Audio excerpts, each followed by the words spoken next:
Hot Rod, Rodimus Prime, Sideburn, Hotshot, Speedbreaker, and Exelion. Call him what you will, but this character, this archetype, has always been my favorite in Transformers. Ever since I saw that sleek sports car mode with its giant spoiler in the original animated Transformers movie.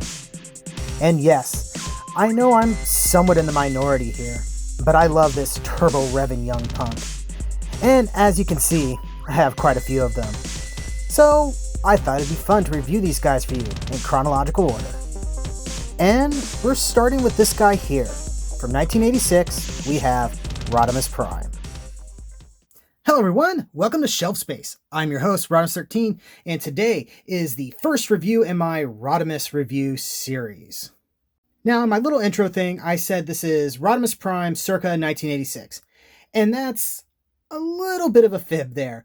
I don't actually have at least complete Generation 1 original Rodimus Prime, but what I do have is this. This is from the commemorative series around 2003, I believe, and was originally I think it was a Toys R Us exclusive line.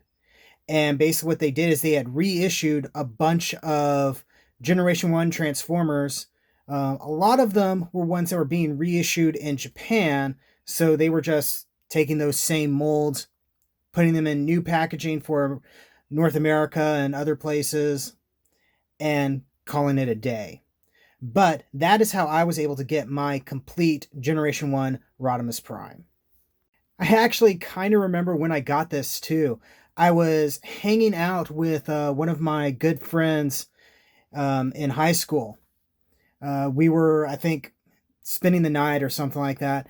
And we decided to make a quick trip over to Toys R Us. And this guy was sitting on the shelf. And all of my friends knew that I was a big fan of Rodimus Prime. And they were like, dude, get it, get it, get it, get it. So I succumbed to peer pressure and picked this guy up and never really regretted it. So to start off, we got cool illustration of Rodimus Prime. It's a little bit weird, I guess, but it's I'm pretty sure it's artwork from Dreamwave, who had the license for Transformers for comic books at the time. So they also ended up doing a lot of the packaging illustration for Transformers too. We got the Transformers logo, actually says Generation 1 there, commemorative series 7, Autobot Rodimus Prime, Hasbro logo. On this end, we got start, change, change, change, finish. And here we got the same illustration before in the cool grid pattern. Got a product shot. Same thing as the other side. And then on the back, we have the cool artwork that was on the back of the Transformers for that particular wave. I believe this is the 1986 wave.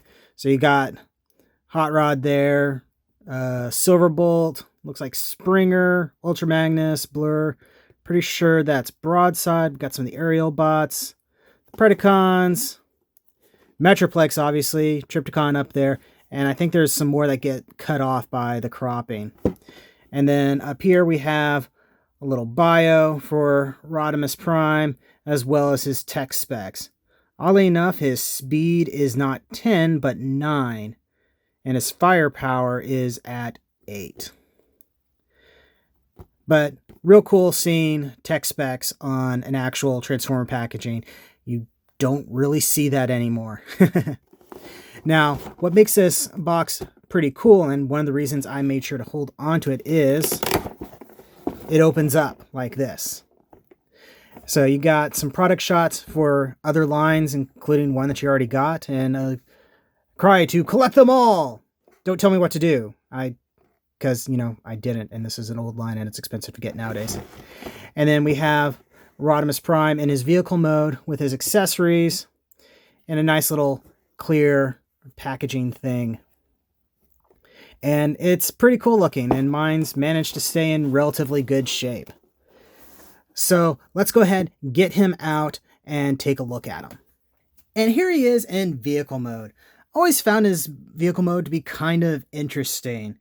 I imagine it's supposed to be like a space age truck or something like that.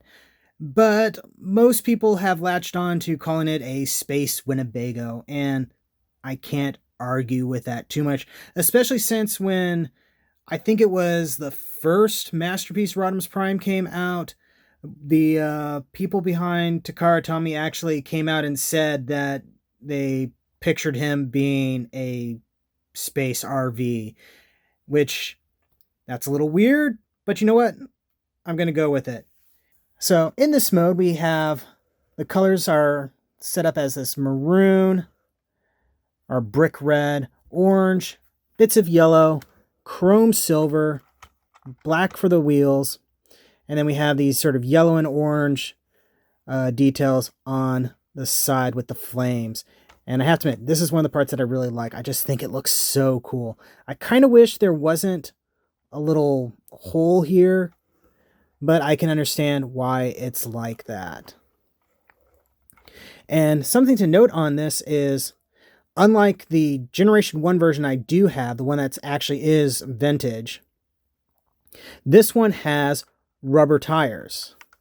And they're still in fairly decent shape. Hopefully they aren't going to rot and split or something like that, because I have no idea if anybody actually makes replacements for those. Oh, we also have blue for the canopy there. Not that you can open it up or anything like that. In this mode, he doesn't do much. You can roll him around pretty good. And that's about it. Though it's a vintage Transformer, there's not a whole lot else going to be going on it. One thing you can do, though, you can pull this out. And this is like the cab mode for Optimus. Sorta. Mostly this is just for the transformation part. Speaking of which, let's go ahead and do that. And transformation is dead simple. So what we're going to do, we're going to pull his arms out, flip his feet down, pull this, then rotate the torso around, push that back down, stand him up, and then move everything out of the way so you can actually see what's going on, because he is getting tall. Readjust my lights so that way it doesn't look like he's in a cave.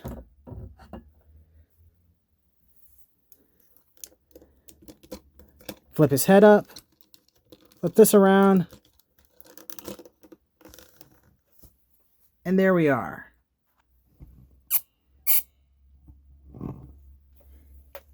Like I said, dead simple. But it's an early, well, not early, but a 1986 era Transformer. Oh, another thing to mention, he's got metal feet. That's another thing that my actual vintage Rodimus Prime didn't have. I had a plastic tire, plastic feet version. Well, this is a rubber tire, metal feet. And I imagine this helps a little bit with basically keeping him upright, because he is kind of tall. So I imagine if he shifted around too much, he would fall over fairly easily. But this gives a nice little bit of weight to kind of keep him grounded. Next part is this. His trailer does actually do a little bit of transforming. So first we're going to crack it open like an egg. And then we're going to pull this up. Pull that out. Then we got these extra little panel things that sadly do not have anywhere to go in vehicle mode. And there we go. I had to give myself a little bit extra clearance.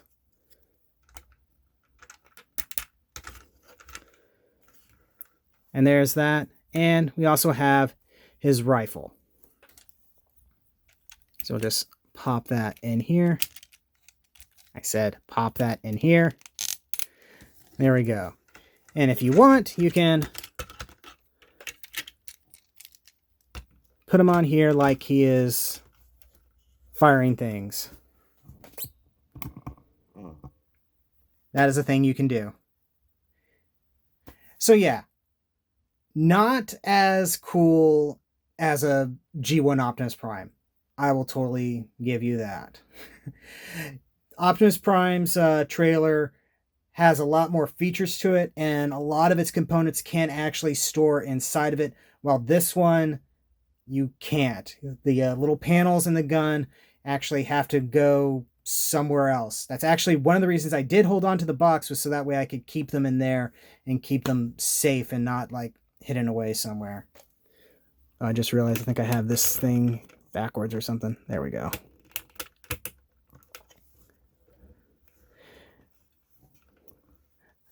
It is kind of cool in its own way, but yeah. Articulation, really? He's got his arms at the shoulder, and his shoulder's kind of weird anyway. It's a 1986 Transformer. You're not going to get a lot out of it. He's mainly good for the nostalgia value, or if you're somebody that really likes the vintage Transformers.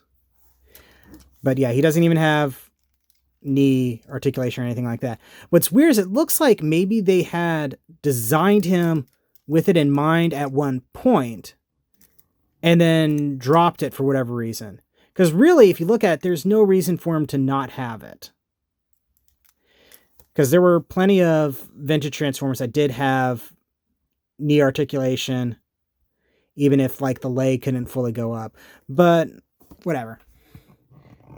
He is Rodimus Prime and is automatically really cool in my book. So yeah. Oh, let's take a quick look at the head real quick, because that's one of the interesting things about this version. Look at that. They tried to give him the effect of looking older. So he's got sort of like almost like bags under his eyes and a very chiseled look to his face. I think it looks a little bit better in his animation model, but this is still pretty cool.